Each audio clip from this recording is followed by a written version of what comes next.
Le podcast Made in Savoie est une création originale qui vous est proposée par Mordu de Savoie. Bonjour et bienvenue dans ce nouveau numéro de Made in Savoie, création originale de Mordu de Savoie. Aujourd'hui, on va parler immobilier, de la Savoie, la télé et les médias. Alors vous allez me demander quel est le lien entre tous ces sujets.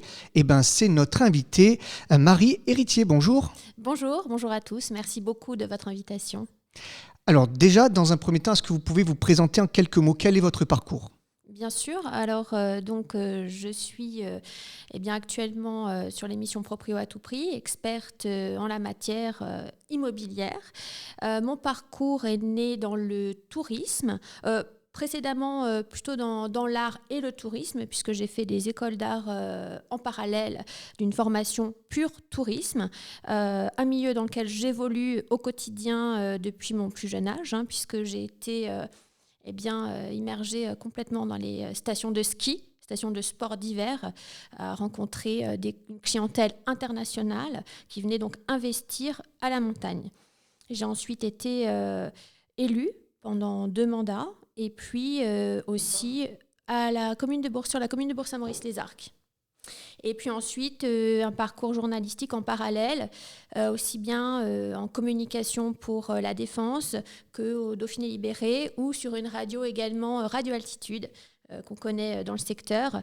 Et là, actuellement, chroniqueuse pour l'émission Proprio à tout prix avec Bruno Wetzmann. Alors pourquoi avoir choisi comme activité, au milieu de toutes ces occupations, on peut dire, pourquoi avoir choisi l'immobilier? Qu'est-ce qui vous a amené vers ce secteur d'activité? Donc c'est venu naturellement parce que l'immobilier est au cœur de toutes les familles, de tous les foyers. À un moment ou à un autre de nos vies, on a des projets, on a des naissances, on a la famille qui s'agrandit ou on souhaite investir et autres. Et en fait, c'est de contribuer un petit peu au bonheur de chacun. Et j'adore la pierre, j'adore l'architecture. J'admire certaines constructions, des plans d'urbanisme, dont on peut bénéficier ici, même en montagne, sur des stations intégrées. Et donc, l'immobilier, en fait, traverse le temps. C'est un sujet qui est sans fin, avec que ce soit la fiscalité, l'investissement, le prix au mètre carré, le logement. On aura toujours besoin de se loger. Et donc, c'est partie prenante de nos vies. Alors, vous êtes savoyarde, Oui. Vous l'avez dit, de Bourg-Saint-Maurice, donc. Comment est la Savoie en termes d'immobilier? J'imagine que c'est un terrain de jeu particulièrement intéressant pour votre activité. Oui, en effet, c'est un grand terrain de jeu très complexe. En partant de la commune de Bourg-Saint-Maurice-les-Arcs, on a déjà le bourg qui se qualifie par des concitoyens qui vivent tout au long de l'année. Et ensuite, on a une station qui est une station intégrée qui est née dans les années 68, qui va fonctionner sous forme de saison. Elle va embaucher des jeunes de la vallée. Le but, ça a été vraiment ça, en fait. Ça a été pour éviter l'exode rural et pour un plan de dynamisme. Il y a eu ces créations de sports d'hiver. Aujourd'hui, en fait, c'est paradoxal, mais pour éviter cet exode des jeunes et de la population, on a créé de l'emploi et du dynamisme, mais aujourd'hui, les prix se sont envolés. On est victime de notre succès. Donc, on perd nos jeunes. Et ce sont soit la clientèle étrangère, soit des résidences secondaires qui investissent. Donc, c'est très complexe. Au-delà de ça, bien sûr qu'il y a un parcours qui est vraiment très intéressant, puisqu'on passe de chalet en résidence Charlotte-Perriand, site classé, label 20e, et il y a un tourisme architectural. Donc il y a un vrai attrait aussi pour le logement. Vous me disiez quand on préparait l'émission, vous êtes à la fois à la mer et à la montagne. Tout à fait. Comment c'est possible?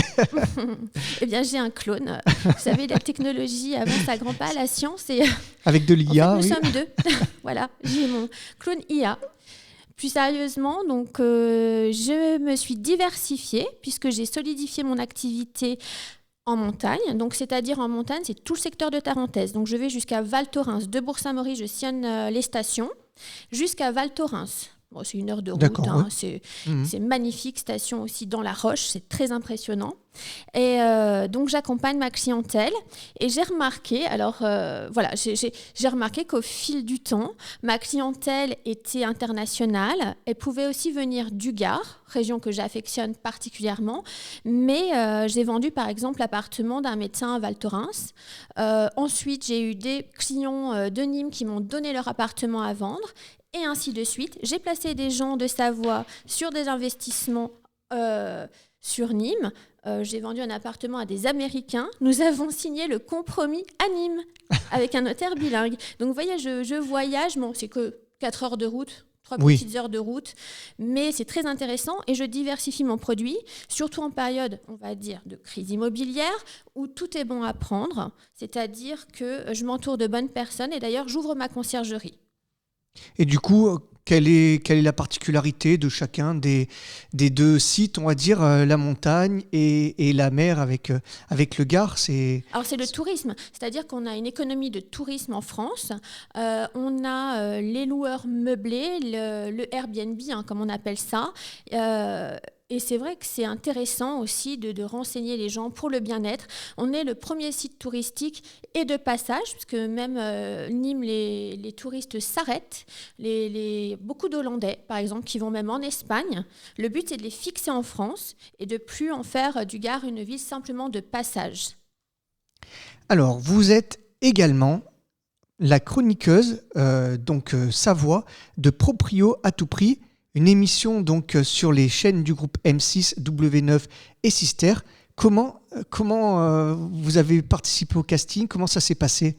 Oui, très naturellement. J'avais repéré l'émission. Je trouvais qu'elle était très avant-gardiste dans sa manière d'aborder les choses, à la fois au niveau technique, mais à la fois dans la prestation, très sympathique visuellement. Et aussi, surtout, j'avais remarqué que M. Wetzmann, Bruno, était très à la pointe en matière immobilière. Et je trouvais qu'il y avait un langage qui était limpide et toujours des solutions aux questions. Et puis, il menait ça avec beaucoup d'humour. Donc, ça m'a plu. En parallèle, donc, j'ai passé le casting et puis tout s'est fait naturellement. Voilà, après, je suis allée pour la première fois sur le plateau.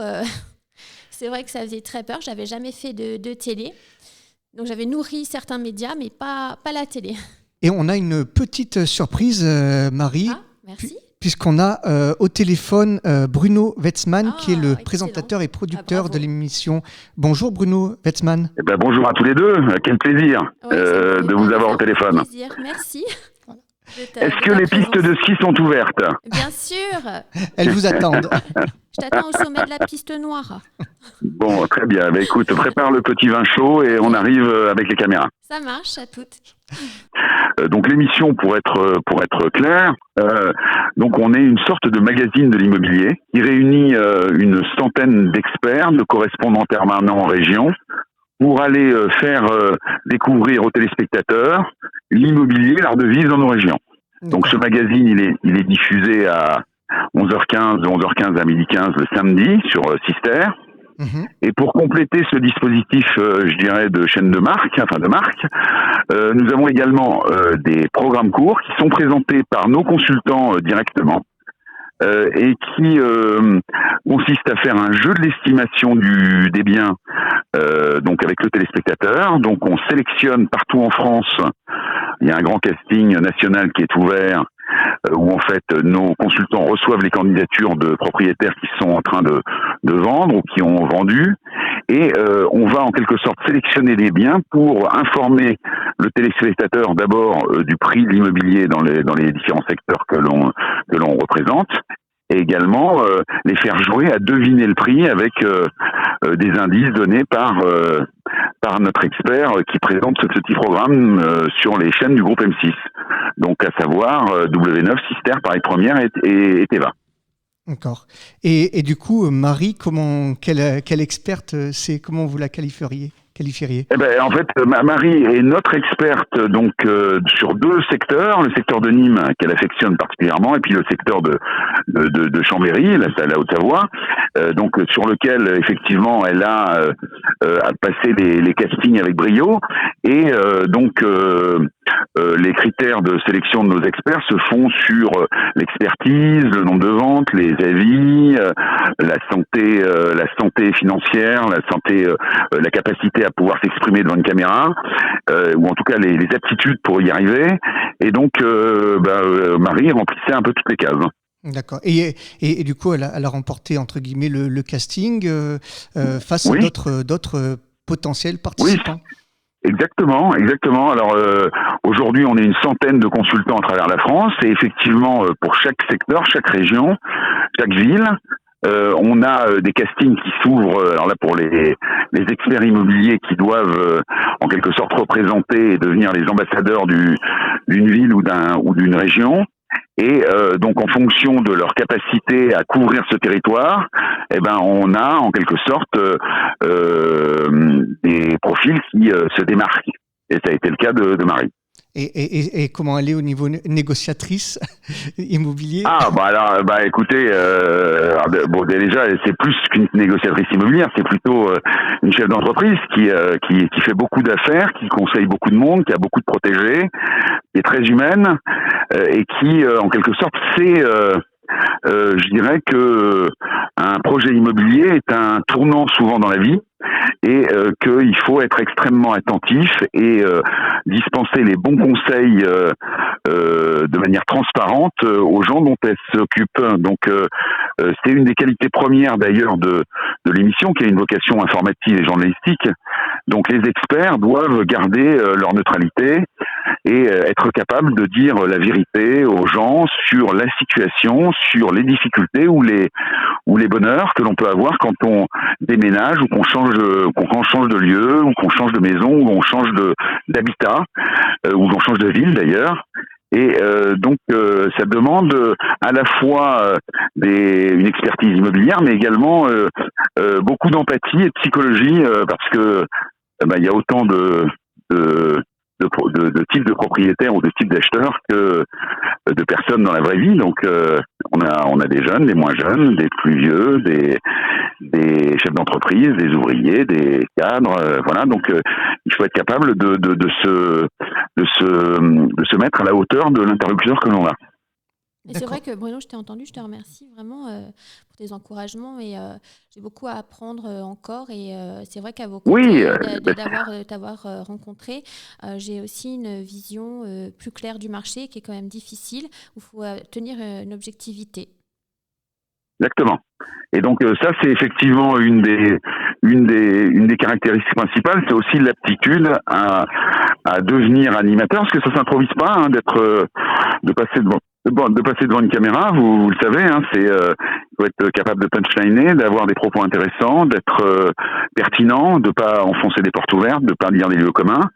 Et donc dans nos castings, on fait attention à effectivement la culture et l'aptitude à s'adapter et aussi la volonté de se mettre en avant, parce qu'il y a une forme de positionnement qui n'est plus un positionnement d'agent immobilier, mais qui est un positionnement de journaliste ou de chroniqueur TV, qui doit en quelque sorte s'extraire des notions bassement matérielles, disons, pour être et on est vraiment dans le tips et les conseils, je dirais, pratiques pour les téléspectateurs qui nous regardent. C'est vrai que j'ai été étonnée de la liberté d'expression qu'on a sur le plateau, en toute bienveillance. Oui. On nous laisse complètement libre de dire ce qu'on pense. Je trouve incroyable. C'est ça. Alors c'est un brunch de l'immobilier, c'est cette émission, donc où en fait on a des experts qui sont autour d'une table et on échange sur un thème toutes les semaines qu'on choisit. Là, le prochain thème, c'est les femmes dans l'immobilier. Il y a investir à l'étranger. On a d'autres thèmes de cette nature qui toutes les semaines font réagir nos téléspectateurs par des questions qu'ils posent, que l'émission est interactive, mais également permettent à nos experts de pouvoir préparer les thèmes pour leur donner aux téléspectateurs une vision à la fois technique, mais également, je dirais, sympathique, Hein, je dis souvent, l'immobilier c'est important, mais c'est pas grave. C'est un thème qu'on aborde tous et toutes dans nos dîners en ville ou dans nos dîners avec nos amis. Je défie quiconque qui a fait une soirée avec ses amis de ne pas avoir parlé au moins une fois dans la soirée de l'immobilier. C'est un sujet qui est quand même extrêmement concernant et qui touche de très près l'intimité de chacun. Donc on adore parler de ça, peut-être un peu plus sérieusement que ce qui avait été fait jusqu'à maintenant. Donc on aborde vraiment les sujets pratiques jusqu'à la fiscalité, etc. Mais tout ça dans la bonne humeur et avec un brin d'humour qu'on essaye de conserver dans cette émission. Oui, c'est vrai que tu es très drôle, Bruno. C'est vrai. C'est vrai que l'émission est aussi un petit peu, comment je dirais, divertissante aussi. C'est pas uniquement. Déjà, rien que le générique, il met un petit peu dans l'ambiance. Hein. C'est un générique qui est vraiment. J'ai adoré, franchement, le générique. Donc, déjà, il met un petit peu dans l'ambiance. Voilà, c'est ludique. C'est un petit peu ludique, quelque part. C'est ça. Quand vous voyez le générique, effectivement, ce générique a été fait.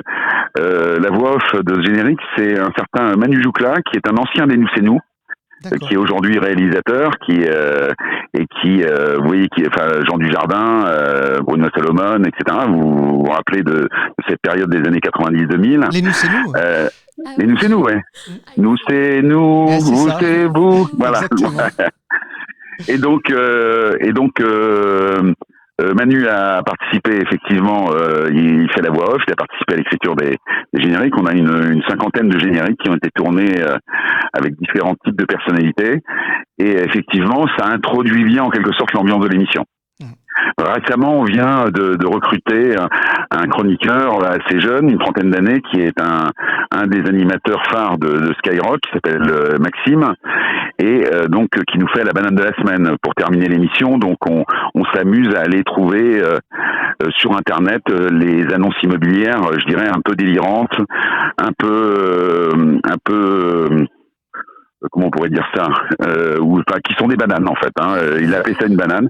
Ouais, donc, pour pas se faire bananer, regardez la fin de l'émission avec Maxime.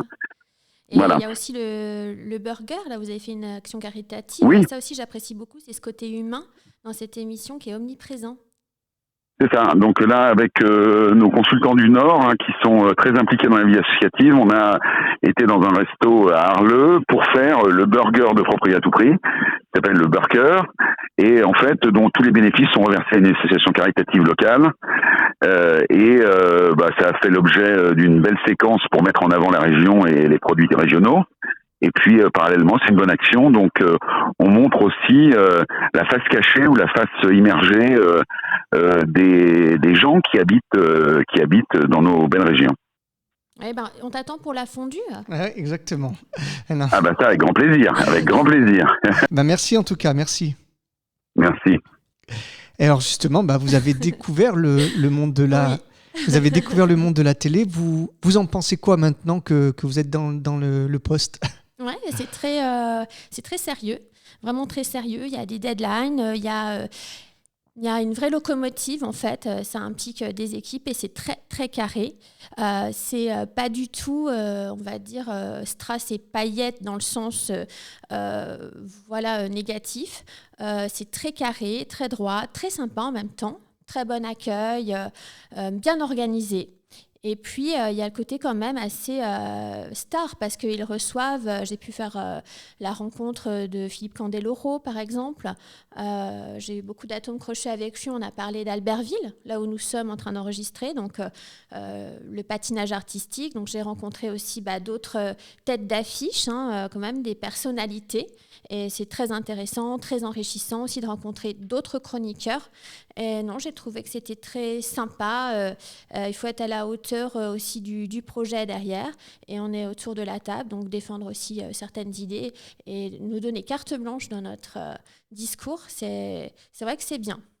Et est-ce que ça vous a aidé un petit peu dans votre activité, dans le sens où vous êtes un petit peu plus sûr de vous peut-être ou pas du tout Alors, pour l'instant, c'était deux choses vraiment à part, puisque je n'ai pas mélangé mon affaire immobilière avec là, c'est vraiment pur chroniqueur. C'est-à-dire que nous, on est missionnés pour faire un état des lieux au jour J, même à l'instant T, du prix au mètre carré de sa ville, D'ailleurs, le prix au mètre carré peut aussi différer selon les quartiers d'une ville. Mais en tous les cas, nous, on a des castings, c'est-à-dire que les gens font appel à nous pour avoir une estimation juste. Donc là-dessus, c'est vraiment deux choses différentes. Je n'ai pas mélangé les deux. Peut-être que j'aurai des répercussions plus sur le long terme, je pense. Actuellement, j'ai plus la tête dans le guidon pour me présenter en tant que pour faire les castings, répondre aux demandes des personnes qui parfois ont eu des biens trop évalués et qui ont perdu 1 an de leur vie. Alors justement, c'est une très bonne transition. Est-ce que vous pouvez nous dire un petit peu comment justement se déroulent les tournages et notamment avec les gens que vous devez aider donc comment ça se passe un petit peu? Comment vous allez trouver les gens pour justement les... Donc, il y a des castings qui sont créés. Donc là, on a beaucoup de demandes. Donc, on a déjà des sélections. Ça dépend aussi du sérieux du client. On ne passe pas à la télé comme ça. Je veux dire, sinon, si on était un site de vente, tout le monde appellerait pour n'importe quelle raison. Donc, l'affaire est quand même assez sérieuse. Ensuite, on accompagne le client sur son estimation. Et puis après, il a carte blanche pour la suite. Au niveau des équipes de tournage, elles viennent à partir du moment où on a monté le projet du client. En lien avec lui, on définit un tournage à ce moment-là, qui se fait d'ailleurs toujours dans cette même ambiance, une bonne ambiance et quelque chose de carré. Vous cherchez quand même aussi des gens qui sont télégéniques quand même, non, pas forcément. Non, parce qu'en fait, le propriétaire n'est pas filmé. D'accord. Autant il peut témoigner, moi, sur mes réseaux, ou s'il a envie de faire une petite photo, il est le bienvenu. Mais pour des raisons de confidentialité, il n'est pas filmé. Est-ce que vous avez quelques petites anecdotes à nous raconter de tournage, de plateau? De tournage, oui, ou de plateau, peu importe. Oui, j'en ai une. J'en ai une où je me suis retrouvée sans pantalon. Non, c'est vrai. En plus, j'avais changé de numéro de téléphone et je n'avais pas une mise à jour. Et je me suis retrouvée sur le plateau déguisée en Mère Noël parce que je pensais qu'on allait avoir des émissions à la période de Noël. Donc, comme j'aime bien m'adapter, j'ai toujours un produit Noël, un produit Saint-Valentin dans mon business. Je mettais l'essence du maquillage. On est maquillé par Max, qui est incroyable.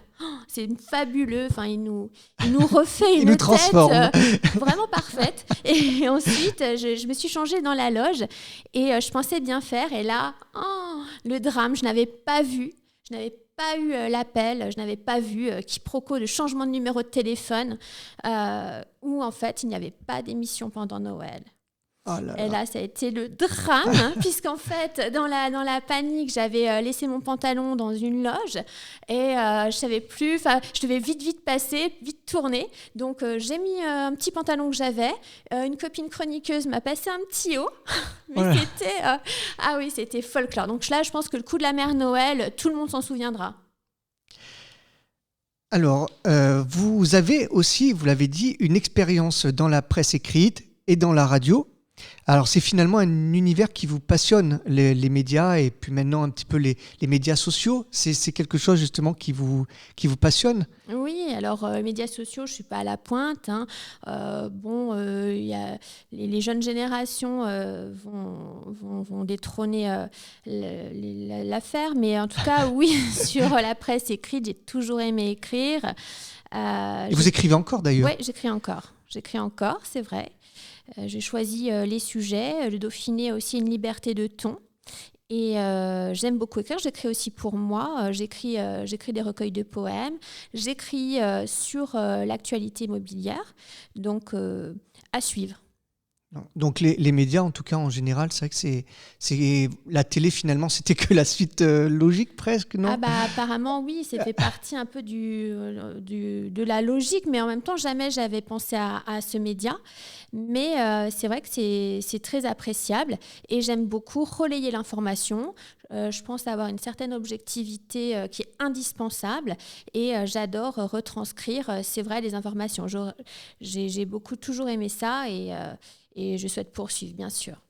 Merci beaucoup, Marie Héritier. Je rappelle donc chroniqueuse pour l'émission Proprio à tout prix sur les chaînes du groupe M6, W9 et Sister. Merci d'avoir accepté de répondre à nos questions. Et je remercie aussi infiniment la médiathèque Arlisère d'Albertville pour l'accueil et la mise à disposition du local pour enregistrer cette émission du podcast Made in Savoie, une création originale de Mordu de Savoie. Et merci aux équipes donc de la médiathèque Arlisère d'Albertville. C'est vraiment un accueil au top. Et merci également à Aurélien qui était à la technique, qui a tenu les potards et la table de mixage donc pour que cette émission soit enregistrée. Merci Marie-Héritier. Merci beaucoup. Merci à tous.